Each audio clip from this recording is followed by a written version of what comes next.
Ready to turn that Apple gift card into a Temu shopping spree?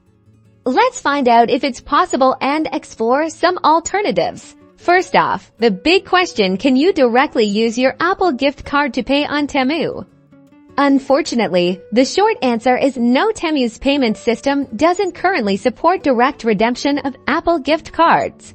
Temu mainly accepts payment through credit cards like Visa and MasterCard, debit cards, PayPal, and services like Afterpay for installment payments. You'll typically find these options at the checkout page.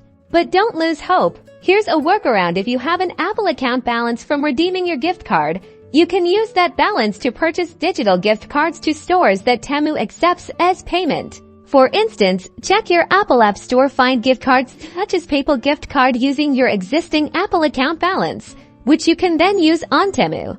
Once you've purchased the gift card, head on to your Temu shopping cart, and when you head to the checkout, select PayPal as your payment method to use your newly purchased gift card balance. And that's it. Well, you can't directly use your Apple gift card on Temu. This workaround allows you to convert it into a usable payment method for your purchases. Happy shopping!